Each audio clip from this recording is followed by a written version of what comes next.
Father, we thank you for your goodness to us these past days, O God, for the past week, how you have sustained us, how you have guided us, you have revealed yourself to us to know you more. And now we are back here at church, um, worshiping you, praying together, and we are now here, O God, to listen once again to your word. We pray that you will open our hearts to the truth of your word. Help us to understand it, especially um, the truths behind it, Lord God, na makita po namin yung aming mga sarili, Panginoon Ama, at nang mai-apply din po namin yung mga bagay na amin pong dapat maisabuhay in line with your word. May it not just be, Lord God, an intellectual study, but Lord, may it come from a heart, Lord God, that truly understands you and that will bring a change in our lives to be more like your Son, Jesus Christ. So we pray for your blessing, O God. In Jesus' name we pray. Amen. It just happened uh, early this morning that I have to change my teaching in line with the study later on with the biblical counseling training natin dahil bahagi din po ito noon and it would be good for us to study it also. I shared this sa Solo Cristo Camp, Jeremiah 17 verses 5 to 6. Let me read it to you. Thus says the Lord, cursed is the man who trusts in man and makes flesh his strength, whose heart turns away from the Lord. He is like a shrub in the desert and shall not see any good come. He shall dwell in the parched places of the wilderness in an inhabited salt land. Why does God give a curse to man? Siguro po yun yung pinaka-question. Bakit nga ba nagbibigay ng curse ang ating Panginoon? Bakit may curse ang Diyos sa mga tao? Siguro for us to understand, ito pong katotohanan na ito, first of all, siguro maganda makita natin yung kabanalan ng ating Panginoon at maintindihan din natin kung ano nga ba ang kasalanan before a holy God. So dalawang picture po yung dapat na makita natin initially. Okay? Yung holiness ng ating Panginoon at kung ano po ang kasalanan. According to Ralph Venning in his book The Sinfulness of Sin, he said there, God is holy, without spot or blemish, or any such thing, without any wrinkle or anything like it, as they also that are in Christ shall one day be. He is so holy that he cannot sin himself, nor be the cause of or author of sin in another. He does not command sin to be committed. For to do so would be to crush his nature and will, nor does he approve of any man's sin when it is committed, but hates it with a perfect hatred. He is without iniquity and of purer eyes than to behold iniquity. God is a holy God. Simple lamang po yun. At mahalaga na makita natin ito. Minsan, yung pinakasimpleng bagay, ito po yung madalas na nakakalimutan at hindi naintindihan po ng maraming tao. And I do hope with that, makikita po natin na ang ating Panginoong Diyos ay tunay na banal. Sin, according to Ralph Venning in his book, also said, the sinfulness of sin is not only appears from, but consists in this, that it is contrary to God. Indeed, it is contrariety and enmity itself. Carnal men or sinners are called by the name of enemies to God. But the carnal mind or sin is called enmity itself. Accordingly, it and its acts are expressed by names of enmity and acts of hostility, such as walking contrary to God, rebelling against God, rising against Him as an enemy, striving and contending with God, and despising God. It makes men haters of God, resistors of God, fighters against God, and even blasphemers of God, and in short, very atheists who say there is no God. Knowing God's holiness at yung sinfulness po ng tao, masasabi po natin na truly na ang tao ay dapat lamang po i-curse ng Diyos dahil sa kanyang kabanalan at dahil sa pagiging makasalanan ng tao. At apart from knowing ito pong katotohanan na ito na ang Diyos ay banal, ang tao ay makikita po natin na tunay na napakamakasalanan. At yung curse ng ating Panginoong Diyos ay dapat na manatili lamang sa ating lahat dahil sa kabanalan ng Diyos at sa pagiging makasalanan ng tao. this blindness of sin, ito po yung problema, yung kabulagan ng tao sa kasalanan, ito po yung problema actually nating lahat, maging ng bayan ng Judah at that time. God, dahil sa kanyang awa, tinawag niya si Jeremiah para magturo, para mag-preach sa kanila patungkol sa kanilang mga kasalanan at tinatawag ang bayan ng Judah na sila ay tumalikod sa kanilang mga kasalanan, sa kanilang rebellion, sa kanilang pakikipaglaban sa ating Panginoon, sa kanilang patuloy na pag-resist sa ating Panginoong Diyos. Dahil kung hindi sila tatalikod dun sa kasalanan na kanilang gagawin o ginagawa, judgment ang tunay na kanilang kakaharapin. Because every sin may consequence po. Every sin meron pong judgment. And for 40 years, sa ministry po ni Jeremiah, ito po yung kanyang preaching. Ito yung kanyang panawagan laban sa kanilang mga kasalanan. Tinatawag ang lahat ng mga tao noon na sila ay magsisi sa kanilang mga kasalanan at tunay na kilalanin ng ating Panginoong Diyos. Kung akin lamang pong isa-summarize ang book of Jeremiah, ito po ay about sin, it's about judgment, and syempre in the end, may God's promise of restoration. So sin, judgment, restoration. So ibig sabihin may pag-asa. Pero kailangan nyo pong tumugon, ng bayan ng Judah at that time na sila ay tunay na magsisi at tumalikod sa kanilang kasalanan. At ito din po yung paalala sa ating lahat ngayon. May kasalanan at yung ating kasalanan ay haharap sa judgment ng ating Panginoon pero may pangako ng restoration kay Kristo Jesus. Para malaman po natin ng mas maigi at maunawaan natin maigi yung pagiging deceitfulness po ng kasalanan, siguro babasahin ko lamang po yung ibang mga passages in Jeremiah para makita po yung kasalanan ng Judah at that time. Siguro simulan ko with Jeremiah chapter 2 verses 4 to 8. Mahalaga po ito, at least magkaroon po tayo ng background para makita po natin kung ano yung kasalanan ng bayan ng Judah. Sabi po doon, "Hear the word of the Lord, O house of Jacob, and all the clans of the house of Israel. Thus says the Lord, what wrong did your fathers find in me that they went far from me and went after worthlessness and became worthless?" So dito makikita natin, they have turned away from God and followed their own way. Verse 6, "They did not say, where is the Lord who brought us up from the land of Egypt, who led us in the wilderness, in a land of deserts and pits, in a land of drought and deep darkness, in a land that none passes through, where no man dwells. And I brought you into a plentiful land to enjoy its fruits and its good things. But when you came in, you defiled my land and made my heritage an abomination." Dito makikita natin na kanilang kinalimutan yung kabutihan ng Panginoon. Napakabuti ng Panginoon pero dinefile nila ito. Binigyan sila ng lupa na pinangako ng ating Panginoong Diyos, pero sila ay namuhay sa kasalanan. So they defiled it. Then verse 8, dito makikita po natin, "The priest did not say, where is the Lord? Those who handled the law did not know me. The shepherds transgressed against me. The prophets prophesied by Baal and went after things that do not profit." So dito makikita natin in verse 8, tunay nilang kinalimutan ang Diyos at sila ay sumamba sa mga Diyos-Diyosan. Kita niyo yung kasalanan na yun, ano? Minsan parang hindi natin nakikita ito ngayon. Ay, kasalanan ng Judah yan. Pero wala po tayong pagkakaiba. Ang Diyos napakabuti sa atin. Pero ano yung madalas na nagiging response natin sa kabutihan ng Diyos? Pagsunod sa sarili, pagtalikod sa kanyang kalooban at pagsunod sa mga nais at kalooban natin rather than sa kalooban ng ating Panginoong Diyos. Jeremiah chapter 5, verse 1 to 3. Basahin ko lamang po ulit.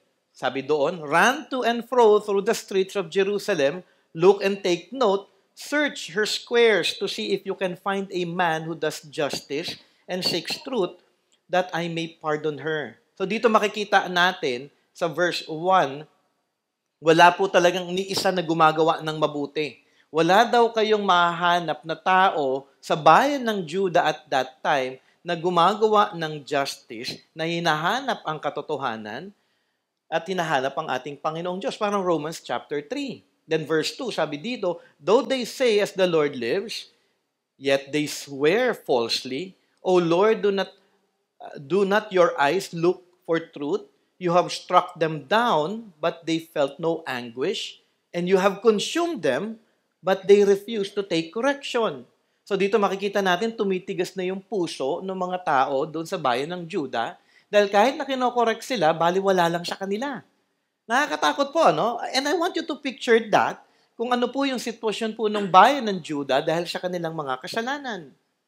They have made their faces harder than rock. Ito yung, ang kapal ng mukha mo. Yun yung sinasabi dito eh.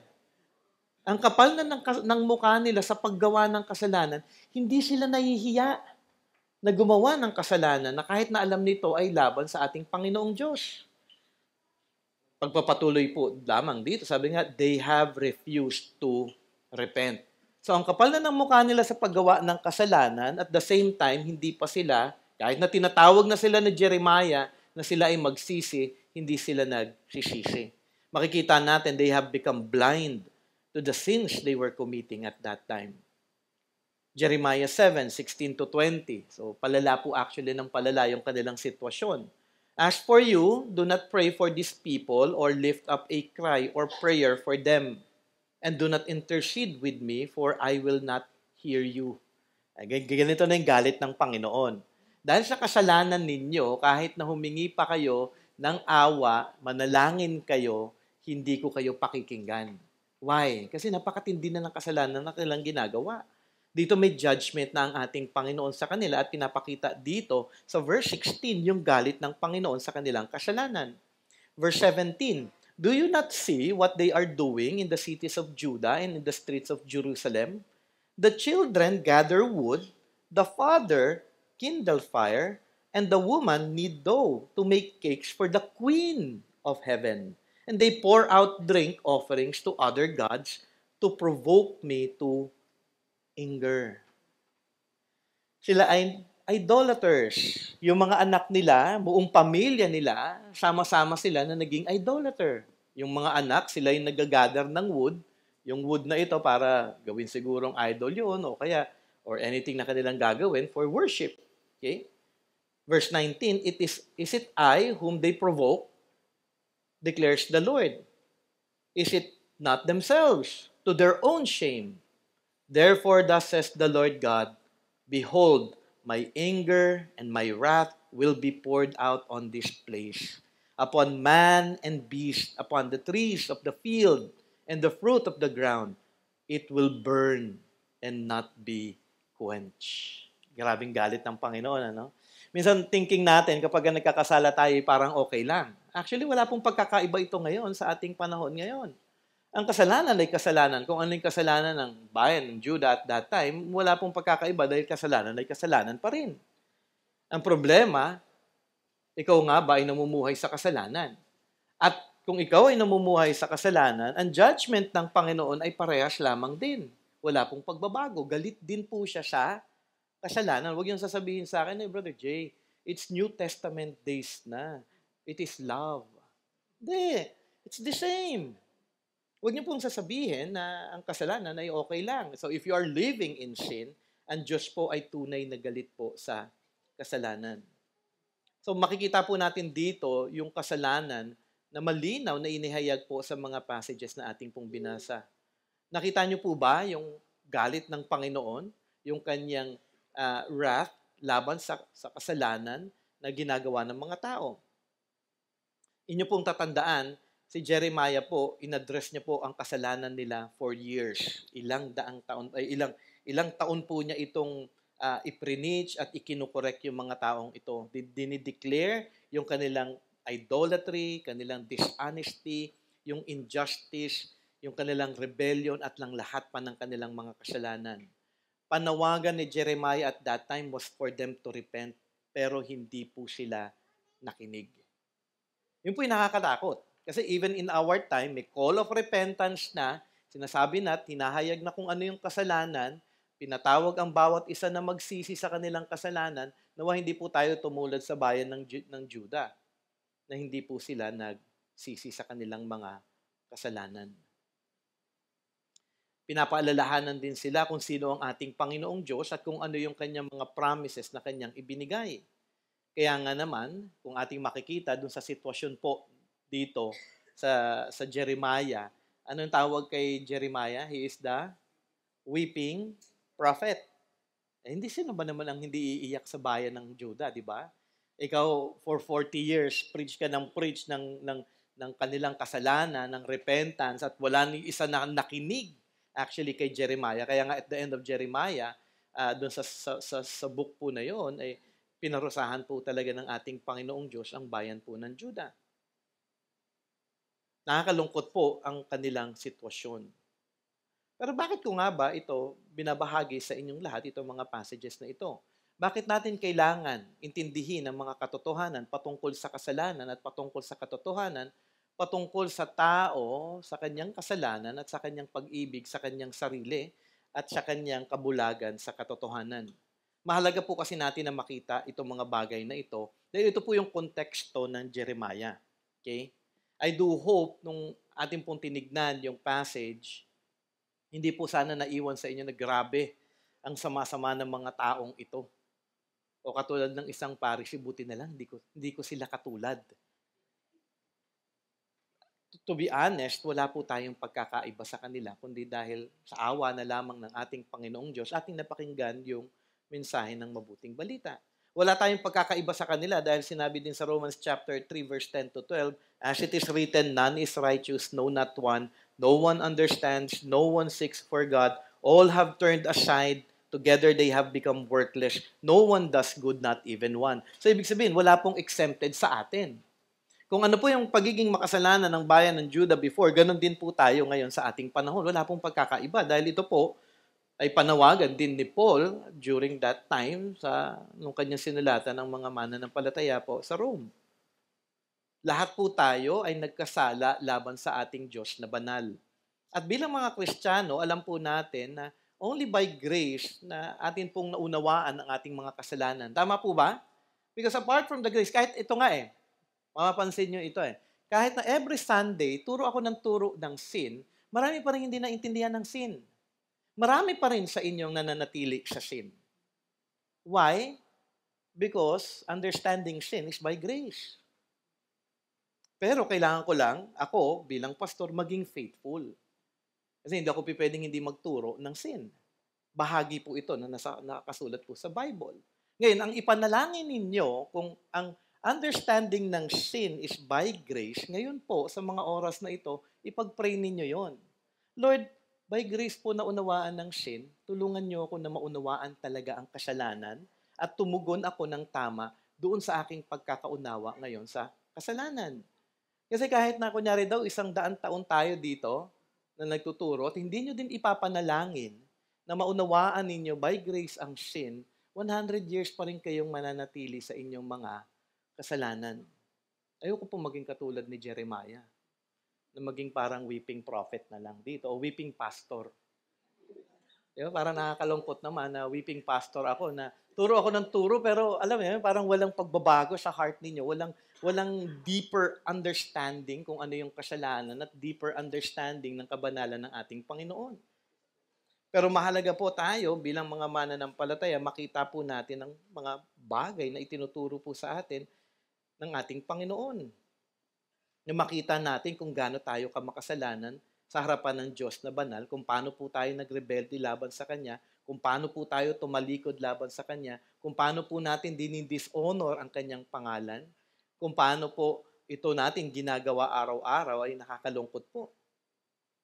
That's why we are by grace, kailangan po nating i-confess, i-acknowledge, i-declare sa harapan ng ating Panginoong Diyos, nagpapakumbaba sa kanyang harapan at tunay na sinasabi sa ating Panginoon Diyos na, Lord, tunay akong nagkasala sa inyong harapan. Ako nga po ay tunay ninyong patawarin din. Dahil kung hindi po, Panginoon Ama, kung ako'y mananatili sa aking kasalanan, meron judgment, may wrath po ako nakakaharapin dahil sa aking mga kasalanan. To see sin in God's perspective is only by grace. And I do hope na sa ating pag-aaral patungkol po sa kasalanan, inyo pong tignan ang inyong mga puso. At buksan po ninyo ang inyong mga isip sa katotohanan po na inahayag po sa atin ng ating Panginoong Diyos. And tanungin niyo po, humingi po kayo ng tulong sa Panginoon, Lord, search my heart. I-reveal niyo po ang tunay na nasa laman ng aking mga puso. As we study this passage in Jeremiah 17, verse 5 to 6, God cursed man because man have chosen other gods for themselves, acted like God, and deliberately turned away from God's goodness and grace. So may curse si God dahil ang tao ay may makasalanan. The curse is the consequence of their sin. Ito minsan yung isipin natin, wala na naman curse ngayon, Brother Jay. Hindi, may curse. Kasi may discipline po ang ating Panginoon. For choosing sin that to submit themselves to God, meron po talagang consequence ang kasalanan. Siguro basahin ko lamang po in Jeremiah 17, 5 to 6. Muli, sabi dito, Thus says the Lord, cursed is the man who trusts in man, who makes flesh his strength, whose heart turns away from the Lord. He is like a shrub in the desert, and shall not see any good come. He shall dwell in the parched places of the wilderness in an uninhabited salt land. Tingnan po natin unang-una sa pag-aaral nitong passage natin sa Jeremiah 17:5 to 6. Basahin ko din po yung verses 1 to 4 para makita po natin yung context kung bakit nga po nag-pronounce ng curse ang ating Panginoong Diyos sa kanila. Sabi po sa Jeremiah 17:1 to 4, The sin of Judah is written with a pen of iron. Grabe, no? With a point of diamond, it is engraved on the tablet of their hearts and on the horns of their altars. While their children remember their altars and their asherim beside every green tree and on the high hills, on the mountains in the open country, your wealth and all your treasures I will give for spoil as the price of your high places for sin throughout all your territory. You shall loosen your hand from your heritage that I gave to you, and I will make you serve your enemies in a land that you do not know, for in my anger a fire is kindled that shall burn forever. Dito makikita po kasi natin yung kanilang kasalanan in context po dito. Ang bayan po ng Judah ay nag-worship po ng iba pong mga Diyos-Diyosan. So, violate po dito ng bayan ng Judah ang command ng ating Panginoon sa Deuteronomy chapter 6 verse 4 to 9. Dito po nanggagaling ito. Kung ano yung nakasalanan na kanilang nagawa, nakabase po ito sa Deuteronomy 6. Kasi may command po dito ang ating Panginoong Diyos para sa bayan ng Israel. Sabi dito, Hear, O Israel, the Lord our God, the Lord is one. You shall love the Lord your God with all your heart and with all your soul and with all your might. And these words that I commanded you today shall be on your heart. You shall teach them diligently to your children, and shall talk of them when you sit in your house, and when you walk by the way, when you lie down, and when you rise. You shall bind them as a sign on your hand, and they shall be as frontlets between your eyes. You shall write them on the doorpost of your house and on your gates. Lahat po ito hindi nila nasunod. Dito po sila, makikita po natin, guilty po yung bayan ng Judah at that time. Okay? Kung ating makikita doon sa ating nabasa kanina, sa Jeremiah, maging dito sa Jeremiah 1 to 4, sabi nga, while their children remember their altars and their asherim beside every green tree on the high hills. Ibig sabihin, yung mga anak nila, nag-worship sa Diyos-Diyosan. Ano yung sabi sa Deuteronomy 6?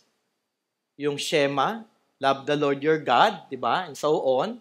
And then, anong sinabi?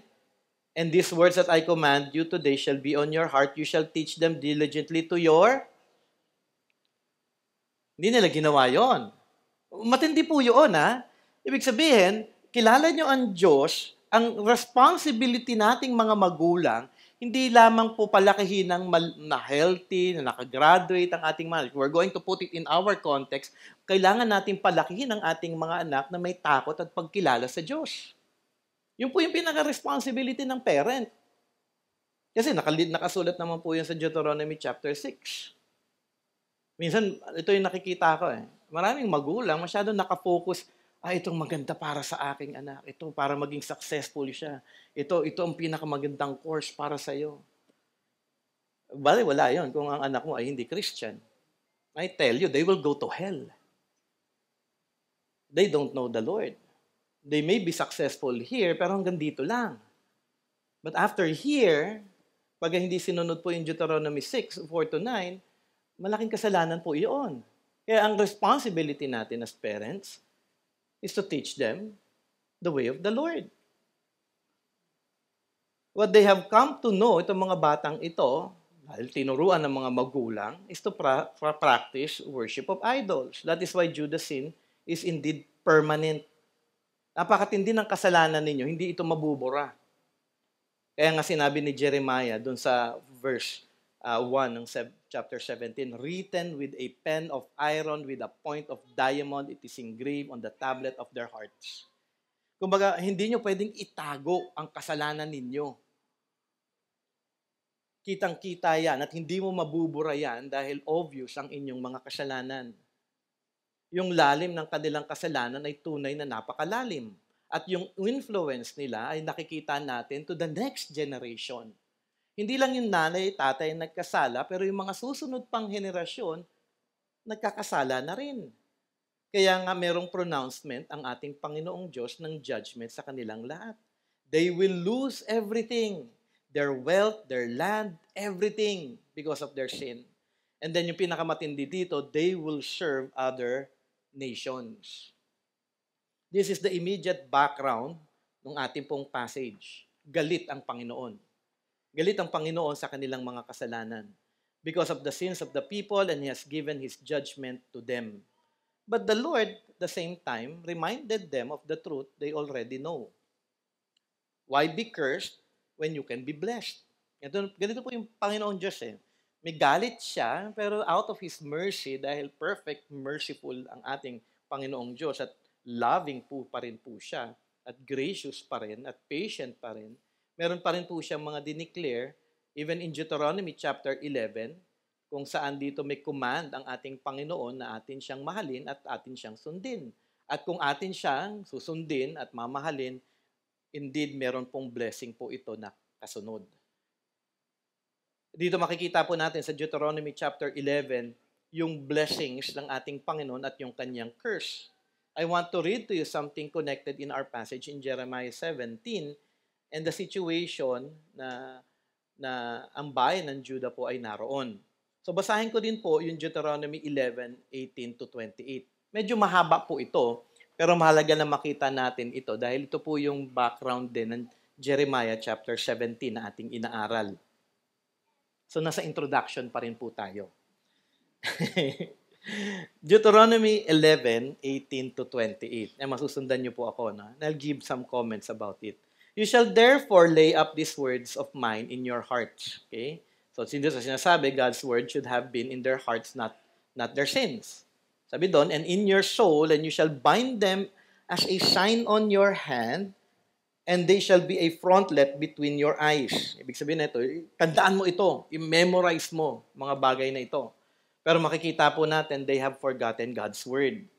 Verse 19, you shall teach them to your children. Anong ginawa ng bayan ng Judah? They taught their children to worship idols rather than God. Talking of them when you are sitting in your house and when you are walking by the way, when you lie down and when you rise. You shall write them on the doorpost of your house and on your gates, that your days and the days of your children may be multiplied in the land of the Lord swore to your fathers to give them, as long as the heavens are above the earth. For if you will be careful to do all this commandment that I commanded you to do, loving the Lord your God, walking in all His ways, holding fast to Him, then the Lord will drive out all these nations before you, and you will dispossess nations greater and mightier than you. Pero ano yung nangyari? Hindi nila sinunod to, di ba? Ano yung nangyari sa kanila? But because of their sins, they are given to other nations. Okay? Verse 24. Every place on which the sole of your foot treads shall be yours. Your territory shall be from the wilderness to the Lebanon, and from the river Euphrates to the western sea. No one shall be able to stand against you. The Lord your God will lay the fear of you and the dread of you on all the land that you shall tread, as He promised you. And then dito makikita natin sa verse 26 to 28, ito po yung announcement ng God's blessing at ang kanyang curse. Verse 26, "See, I am setting before you today a blessing and a curse. The blessing, ito po yung blessing, if you obey the commandments of the Lord your God which I command you today." Yun lamang po yun eh. Obey. There will be blessings. And the curse, if you do not obey the commands of the Lord your God, but turn aside from the way that I am commanding you today to go after other gods that you have not known. Dito makikita natin dahil sila po ay tumalikod sa ating Panginoong Diyos, nagkasala laban sa ating Panginoong Diyos, sa kanyang great promises. Ganda ng promise po ng ating Panginoon dito eh. Pero ang problema, sinunod po nila ang kanilang mga puso. Yung kanilang kagustuhan. What happened? They received God's curse. May choice eh. Pero makikita natin dito na napakatigas talaga ng ulo ng tao. May command na, may malinaw na blessing. Kailangan nilang manampalataya sa Diyos, sundin ang ating Panginoong Diyos, may blessing. At ito yung paulit-ulit na papahayag for 40 years ni Jeremiah. Isipin mo, no? Napakatigas ng ulo ng tao. They should have obeyed, trusted God, followed God, and received blessings upon blessings. But they opted to follow their heart. Anong resulta? Curse. What is a curse? Sabi po sa Eastman Dictionary of the Bible, cursing is foremost a performative utterance or speech act, yet it brings to its object not goodness or favor upon its recipient as does blessing, but rather some harm, withdrawal of benefit, or negative condition. Actually, simple lamang po yung curse. So, wala kang blessing. Kung hindi, ikaw ay makakatanggap ng mga bagay na hindi magiging mabuti para sa iyo. There's always that reminder of having to receive favor or blessing. The opposite is what you will receive is cursed. Imbis na blessing, curse. Yun po yung pinakasimple. Ang curse po, ang dala neto harm para sa iyo. Okay? Wala kang benefit na marireceive sa ating Panginoong Diyos at ikaw ay mailalagay sa isang kondisyon kung saan ikaw ay magiging helpless at parang hopeless. Alam niyo ba yung feeling ng hopelessness tsaka ng helplessness? Siguro naranasan niyo na yon at some point of your life na parang wala nang pag-asa, parang wala nang makakatulong pa sa akin at wala na. Depressed ka na lang all the time. Ito po yung curse na binabanggit po dito ng ating Panginoong Diyos at yung tinuturo po sa atin ngayon. Balikan po ulit natin ngayon Jeremiah 17:5-6. At dito na po natin naaralin siya isa-isa. "Thus says the Lord, cursed is the man who trusts in man and makes flesh his strength, whose heart turns away from the Lord. He is like a shrub in the desert and shall not see any good come. He shall dwell in the parched places of the wilderness in an uninhabited salt land." So, dito, ini-state dito o tinuturo ni Jeremiah yung state ng isang cursed na tao. Ano ang kalagayan ng isang cursed man? Okay, what is the state of the cursed man? Tatlong bagay po. A cursed man is someone who put their trust in man, put their trust in their own strength, and heart that turns away from the Lord. Ito yung kalagayan actually, sitwasyon ng isang cursed man. Okay? Isa-isahin po natin ang mga bagay po na ito. Trusting in man. In the context of the people of God, makikita po natin dito, whenever there is an impending war, instead of going to God and trusting Him, they would go and trust other nations. Di ba? Yung sitwasyon po dati ng Israel, pag may gera, sino yung madalas na pinupuntahan nila? Egypt, di ba? Ibang bayan. Okay, magbibilang sila. Okay, bibilangin nila yung mga horses nila kung ano yung kakayanan nila. Okay? So, trusting in man ang tawag doon. So, they trust doon po sa military might. Okay? Number ng soldiers, ng horses, ng chariots, and so on. At kung ating titignan, dahil ang Diyos nila ay Diyos, sa kanilang pagtingin, sa kanilang sarili, sa kanilang kakayanan, ito po'y napakalaking sampal sa ating Panginoong Diyos. Ito po insulto sa ating Panginoong Diyos. Dahil parang sinasabi mo, mas malakas ang mga taong ito kaysa sa aking Panginoong Diyos. Pero kung inyong maalala, di ba? Maraming gera na ang ating Panginoon na nanalo ang bayan ng Israel without doing anything. Di ba? Yung mga kalaban mismo nagpatayan. Yung kay Gideon, ilan ang dinala ni Gideon ng mga soldiers? 300 against, di ba, napakaraming mga soldiers. Ano lang yung dala nila, di ba? Ano yun, nag-ano lang sila. Kung makikita natin dito, it's not because of man. Pag sinabi ni God, gerahin nyo yan, makukuha nyo yung bayan, you trust God. Not because na parang kaya ninyong gawin.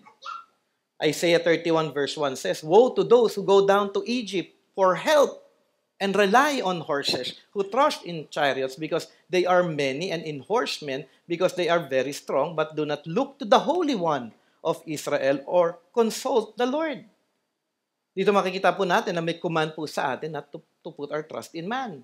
Also in Psalm 118 verse 8-9, "It is better to take refuge in the Lord than to trust in man. It is better to take refuge in the Lord than to trust in princes."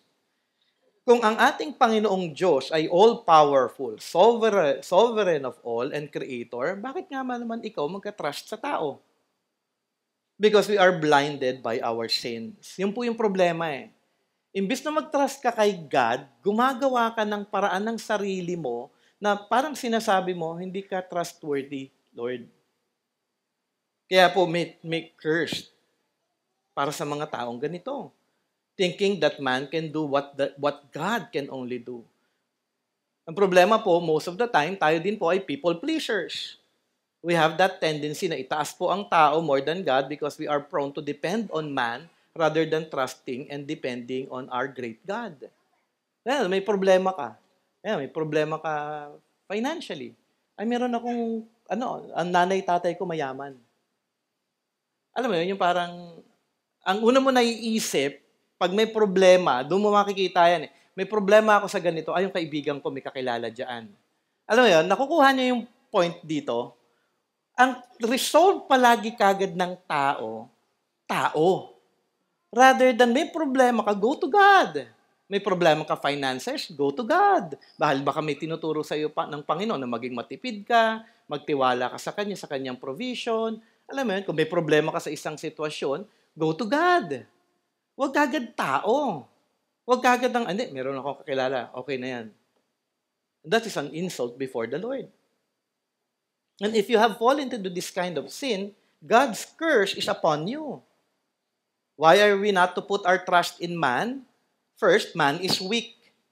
Even the most powerful man is limited in what they can do. Their limitations then make them inconsistent, unable to truly help you. Second, man are mortal people, di ba? They are but a vapor. Sabi po sa Psalm 62 verse 9, "Surely men of low degree are merely vanity, and men of rank are a lie. In the balances they go up, they are together lighter than a breath of vanity." Baliwala po ang tao. Dinidescribe po sa kanila ng Bible. Psalm 146 verses 3-4, "Do not trust in nobles, in merely a son of man, in whom there is no salvation. His spirit departs, he returns to the earth. In that very day his plans perish."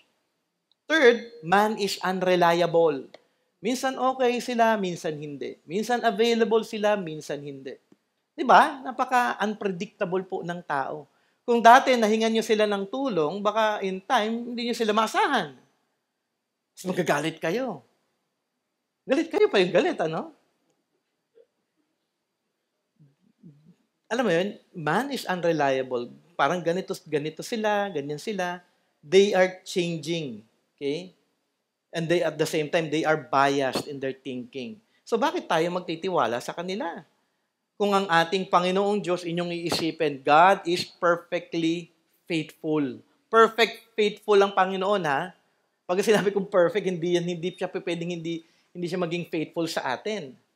He is always good. Kailan ba hindi naging mabuti ang Panginoon? Ay ngayon, Brother Jay, kasi wala akong pambayad sa utang ko ngayon. Hindi, He's always good. Every day, kung ikaw ay nagising ngayon, God is good. Sa paggising ninyo, may breakfast kayo. O kaya, wala kayong breakfast. Pagdating nyo, may breakfast dito. Diba? The Lord is good. Kailan ba kayo hindi nakakain 3 times a day? Kailan ba kayo nagkulang? Ang ating Panginoon ay napakabuti. At ang ating Panginoon, ating tatandaan, hindi siya kailanman nagbabago. Kaya karapat-dapat lamang na tayo ay magtiwala sa Kanya at hindi sa tao dahil ang tao nagbabago, ang Diyos ay hindi. At palaging ifulfill ng ating Panginoong Diyos ang Kanyang pangako. Walang pangako ang Diyos na Kanyang hindi tinupad. Ang tao, di ba, mahilig mangako. Oo nga, dami ko nga siguro pangako kay Del tsaka kay James Lahat napako yung iba doon Kaya sila bitter sa akin The joke lang. Pero doon po natin makikita, no, if we rely on man, hindi po talaga natin maaasahan. We are not to depend on them. So we are not to put our trust in man. Second, trusting in your own strength. Okay? And lahat po tayo guilty dito. Tama ba? Lahat tayo guilty dito. We most often fall into this category because of our pride. Tandaan po ninyo, hindi po pleased ang ating Panginoon kung tayo po ay nagka-trust sa ating strength. Siya po ay galit kung tayo po ay nagka-trust sa ating mga sarili at curse ang ating matatanggap. At ang Bible po ay clear sa bagay po nito. Proverbs 16:25, there is a way that seems right to a man, but its end is the way of death. Proverbs 28:26, he who trusts in his own heart is a fool. Salo ka nagtitiwala sa sarili mo, hindi magtiwala ka kay God. Di ba nga, meron mga sinasabi sa atin yung mundo, believe in yourself. Alam niyo, every time I preach, kinakabahan ako palagi. Hindi po nawawala po yun because I'm handling the Word of God at pwede ko makapagturo po ng mali sa inyong lahat. Especially when I teach in Hierarch, especially when I was really new. But in everything, sabi ko nga, hindi pa rin ako nag-rely sa inaral ko, which is good naman. Maganda talaga na nag-aral ako. Maganda naman na prepared ako. But in everything, I trust in the Lord because He has already allowed me to preach on that day. Natitiwala lamang po ako sa Panginoon. Kasi kahit anong ganda ng aral ko, anong haba ng aral ko, kung nagtiwala ako doon sa aking inaral, it will be on mind ko lang, na alam mo yun, knowledge ko lang at hindi sa Panginoon. Because he who trusts in his own heart is a fool, but whoever walks wisely will be delivered. Isaiah 5:21, woe to those who are wise in their own eyes. Yung mga, thinking nila palagi sila yung magaling o alam nila, and prudent in their own sight. Be warned, always check your heart kung inyo nga pong na-offend ang ating Panginoong Diyos by thinking na dahil sa aking sarili, alam mo yon, kaya ako yumaman dahil masipag ako. So, ibig sabihin, nung ibang mga masisipag na mga sa lower rank, tamad pa sila? Yun minsan yung iniisip ko To be honest, nung crew ako, mas masipag ako kaysa sa manager ko. Why? Because I've been working for 8 hours, sila nakaupo lang. Ako for 8 hours nakatayo. Ako yung namumroblema ng problema ng mga managers ko before, dahil ako yung head ng kitchen sa Jollibee before. Alam mo yung sila, Jay, anong ginawa mo dyan? Ito po. Very good. Di ba ang sarap ng buhay nila? But they have a bigger salary than me. So hindi natin pwedeng sabihin, yumaman ako dahil sa sarili ko. It's just your lot. Yun ang circumstance mo lamang na ibinigay ng Panginoong Diyos and then mamaya aralin natin yon. Kaya magandang umattend kayo mamaya. Kasi kaya ko po itinuturo ngayon ito dahil bahagi po ng teaching din later on in the afternoon. Be reminded that all is grace. Alam niyo yung grace? Unmerited favor. Everything that we receive is from the Lord. It's not because of ourselves. Maging diligent tayo, maging masipag tayo, oo. Maging tapat tayo. Be reminded, it is God's grace working in you, enabling you, and allowing you to accomplish what He wants to accomplish in you. So that in the end, all glory belongs to God. So be very careful. Kasi a lot of people will say, praise the Lord. Dami ko na narinig na gano'n, ano? But deep within their hearts, ang kanilang thinking, ang galing ko. Di ba? Ang talino ko sobra. Cum laude ako. Wala akong katulad. Be very careful, Mamaya, titignan natin yan sa pag-aaral natin because the Lord looks at the heart. So always be humble. Always acknowledge and see with sincerity that it is indeed God and He alone should be praised. So do not trust in your own self. Third, heart that turns away from the Lord. Have you counted how many times your heart have turned away from the Lord? Nabilang niyo na ba? Hindi na mabibilang talaga. Ang daming beses na ang ating puso ay tunay na tumalikod sa ating Panginoong Diyos. At may tendency po tayo na gawin po ito araw-araw. Tama po ba? Lahat po tayo. At every time we turn away, sabi dito sa ating scripture na inaaral, there is a curse. At madalas po tayo na nalalayo. Siguro isang bagay na madalas at obvious po ito sa maraming mga churches. At sa ibang mga pastors ko din nakakausap, alam mo yun, meron po mga brothers and sisters who follows their heart kahit na meron na pong clear teaching po o command ang scripture. Siguro isang example will be 2 Corinthians 6:14. Do not be unequally yoked with unbelievers, for what partnership have righteousness and lawlessness, or what fellowship has light with darkness? Di ba? Napaka-basic. Pero ang tao pa rin, they will turn away from the Lord and follow their heart. At marami pong mga unbelievers na nagbibigay po ng advice sa atin, follow your heart. Sino na nakarinig sa inyo noon? Follow your heart. Hindi po yun biblical, ha? Yun po ay humanistic view. Okay? At meron pong mga ibang Christian na nag-a-agree po doon. I do hope wala po sa inyo nag-a-agree regarding that call. And we are warned in Scripture kapag atin pong sinusunod ang ating mga puso. Hebrews 3:12, take care, brothers, lest there be any of you an evil, unbelieving heart leading you to fall away from the living God. At tapos yung greatest commandment pa in Matthew 22:36-37, Teacher, what is the great commandment in the law? And he said to him, you shall love the Lord your God with all your heart, with all your soul, with all your mind.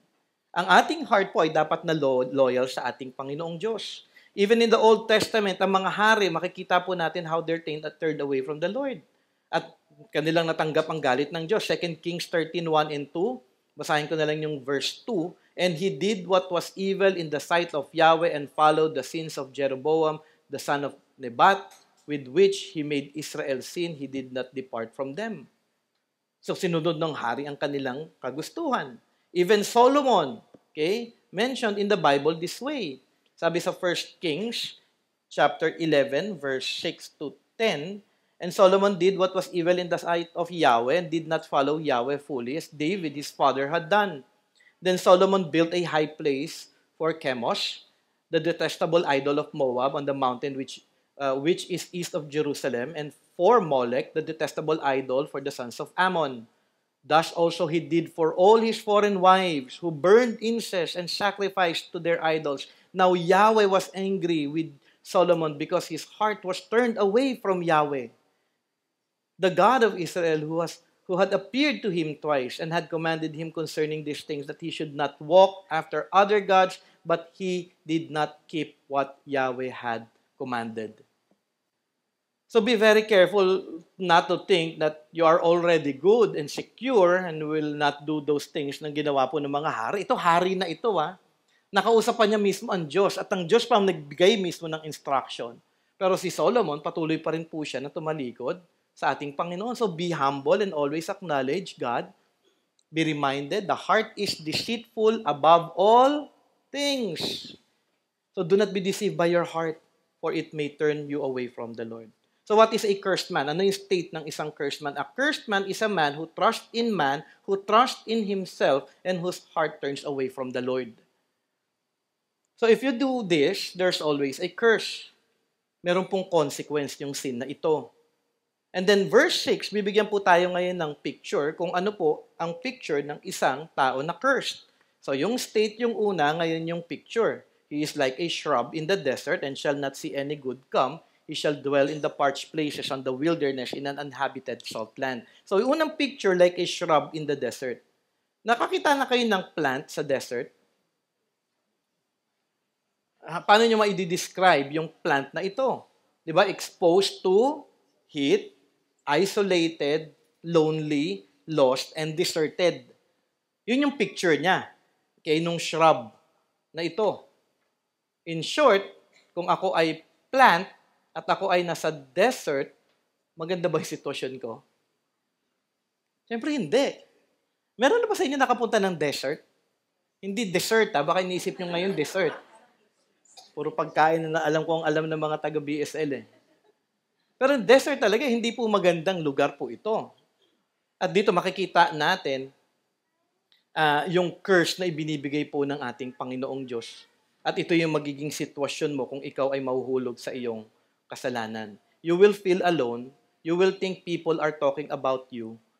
At may nakausap pa lang ako last week regarding that, na tamang, yung alam mo, yung isolated siya, dahil nirestore na naman siya, pero alam mo yung feeling niya na parang hindi siya, kaya nga pinayuhan ko siya at that time, and I prayed for that person. Ayaw nila ng fellowship. Okay? They feel dry, malungkot, dahil sila yung nagkasala. Not only that, na para silang shrub in the desert, they shall not see any good come. Okay? Wala pong magiging mabuti na darating sa kanya dahil sa kanyang ginagawang kasalanan. Yun yung picture. Wala kang maaasahan na mabuti. Meron akong kinorek na isang tao before at hindi niya tinake yung correction ko ng tama. Okay? After that, nagkausap kami ulit at nag-share siya sa akin at nag-open up siya na sabi niya, hindi daw siya nakatulog doon sa ginawa ko sa kanyang correction. Okay? At ako'y nakinig lamang sa kanyang kwento at nagkwento naman siya. At ako, madalas magtatanong lamang is, ano yung ginawa mo after that? Sabi niya, nag-pray daw siya, nag-isip daw siya ng mabuti, and after that, nakinig daw siya ng worship songs. Pero sabi niya, nothing happened pa rin kahit na ginawa daw niya yon, hindi daw siya nakatulog. Why? Because that person rejected my biblical correction. Alam mo yon? Akala mo may darating na mabuti sa iyo kung kunorek ka about sin, something, tapos kung i-reject mo yon, nothing good will come. Kahit na mag-pray ka, magdamag, kahit na tapusin mo pa yung buong album ng Sovereign Grace music, unless you repent, nothing good will come. You have to repent. You have to confess your sin. Kaya marami ko nakikitang mga tao, parang isang example ni Ernie Baker, naaliw ako sa niya. Meron siyang kinorek na isang kapatiran sa church nila about yung pagiging bitterness. So, kinonfront niya na itong taong ito, matanda na daw kasi ito. Palaging bitter, daming reklamo, daming ganyan. Then, hindi tinik yung kanyang payo. Every time na nakikita daw niya sa hallway ng church nila, palagi nakaganyan, naglalakad. Tapos tinignan siya, nakangiti si Ernie Baker. Bitter pa rin siya. Nothing will good come unless you confess, unless you repent, dahil mamumuhay ka talaga sa kasalanan pa rin. Nakikita niyo po yun, yung ganong klaseng sitwasyon. Even yung aking story kanina, kanyang pinatigas lamang yung kanyang puso. Nag-trust kasi siya sa sarili niyang understanding na thinking niya, tama siya. Nag-self-pity lamang siya at nag-isip ng masama sa akin at kung ano-ano pa. A cursed person who turned away from the Lord shall not see any good. You may pray, you may listen to worship, but if you trust in yourself and turn away your heart from the truth from God, you will not progress in your walk. Kaya maraming mga Christian hindi lumalago kasi they remain in their sins. Hindi nila, alam mo yon, Lord, search my heart. Kaya walang paglago. Walang paglago sa kanilang desire to know God more dahil nananatili sila sa kanilang kasalanan. At that person will remain lonely, abandoned, sad, and tired. Joy will be far from that person, and that person will not receive God's blessing. Up until na siya ay magsisi sa kanyang mga kasalanan, mag-humble siya at i-acknowledge niya. So if you sinned against God, may curse. Gusto niyo ba na gano'n ang inyong position? Di po. Kayo ay magsisi. You are to trust in the Lord, trust in His strength, and always turn to Him in everything, and blessings will follow. Lastly, he shall dwell in parched places, in the wilderness, in an unhabited salt land. Okay? Jeremiah is just repeating himself to them what judgment they will receive. Ikaw ay mananatiling mag-isa at wala kang ma-experience na joy sa ating Panginoon, and you will be like in a parched places. Alam mo yun? Alam mo yung parched places? Dry land. Alam mo yun? Yung walang tubig. Nasubukan nyo na yung parang uhaw na uhaw kayo tapos wala kayong mainom? Parang gano'n ang buhay ninyo. Always dry.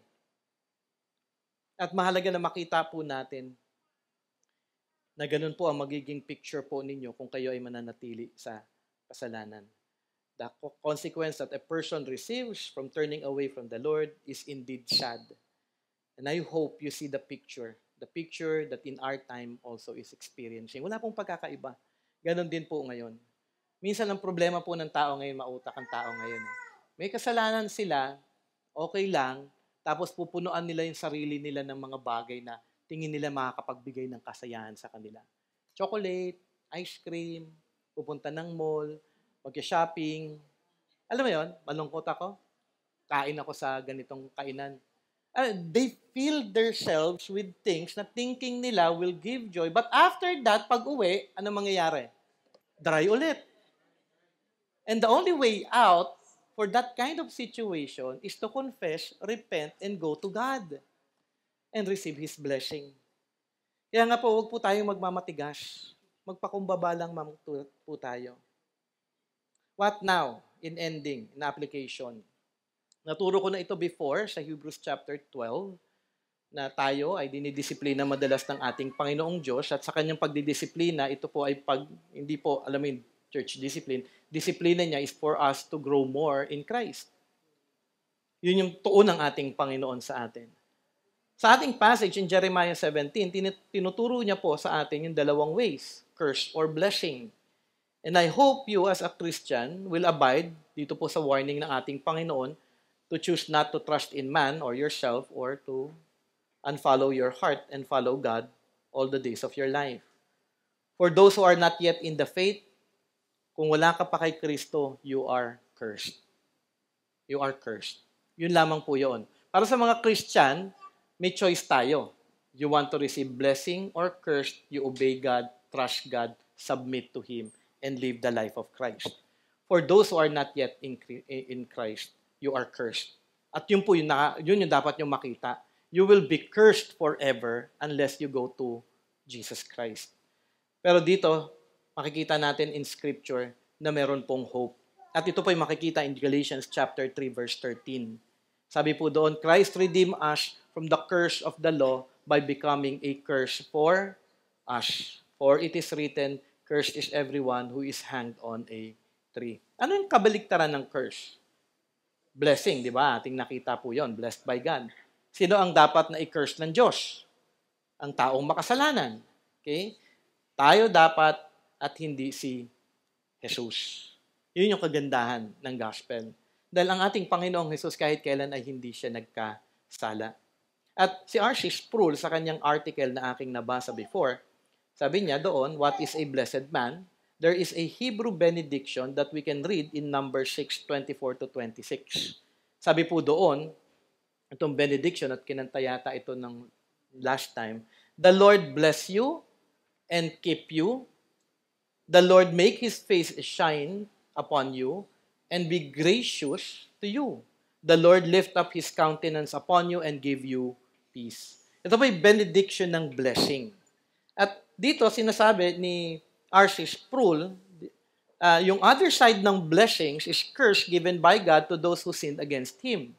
At si R.C. Sproul, in his article, Jesus became a curse for us, shared what that curse is. Sabi niya, binaliktad po niya yung sa number 6.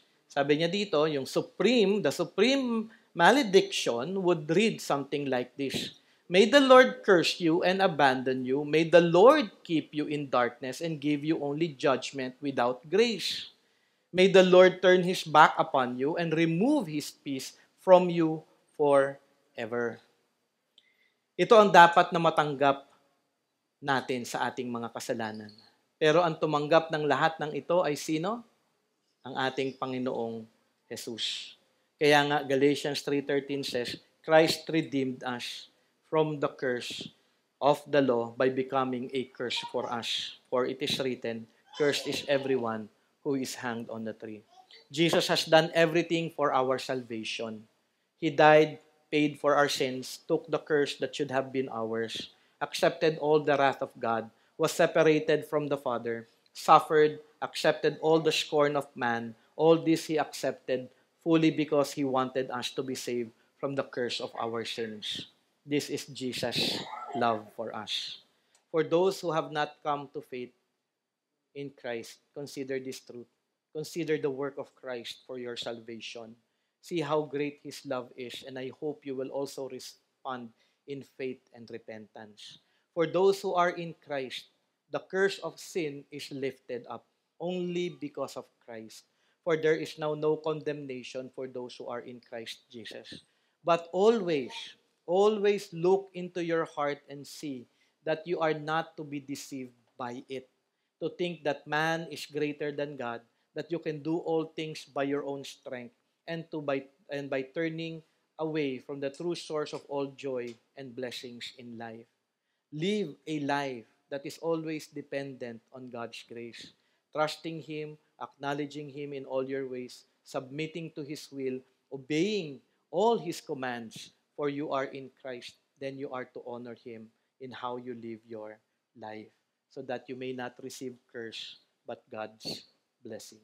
Let us pray. Lord, once again, thank you for your word.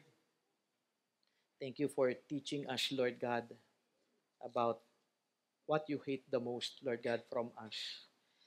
Na kapag kami nga po ay namumuhay sa kasalanan, there is a curse, O God, there is a consequence sa lahat po ng iyon. Kaya tulungan niyo po kami na maging sensitive sa kasalanan, maging aware sa aming mga puso, sa aming iniisip, sa laman ng aming mga puso, sa aming mga motibasyon, sa aming mga emotions, Panginoon Ama. Aming dalangin na lahat ng ito ay nakapasakop lamang, Panginoon Ama, sa inyong katotohanan ng inyong salita, sa inyong kalooban, upang kami sa bawat araw, Panginoon Ama, ay tunay na mamuhay na nagbibigay lamang, O Diyos, ng kaluwalhatian sa inyong pangalan. Lord, I pray for your blessing for each one. Lord, makita po nila ang kalakihan ng kasalanan at ang kabanalan po ninyo, na mag-build up po ito ng tunay na may banal na takot, Panginoon Ama, na mabuo sa puso po ng bawat isa, na makita, O Diyos, na kayo ay tunay na banal, na kami ay makasalanan, at may pag-asa po kay Kristo Jesus. At ang nais nyo sa bawat isa ay tunay na mamuhay, na nagpapasakop, nagtitiwala, nagdedepende, at sumusunod lamang sa iyo. Lord, thank you for this morning. We ask, Lord God, continually for your strength and grace as we go through, Lord God, sa aming Communion Sunday. Kayo po ang mag-bless po, Panginoon Ama, sa mga oras po na iyon, maging sa aming lunch fellowship, at maging sa oras ng aming pag-aaral, Panginoon Ama, ng How People Change topic po namin later on. We pray for your blessing. In Jesus' name we pray. Amen.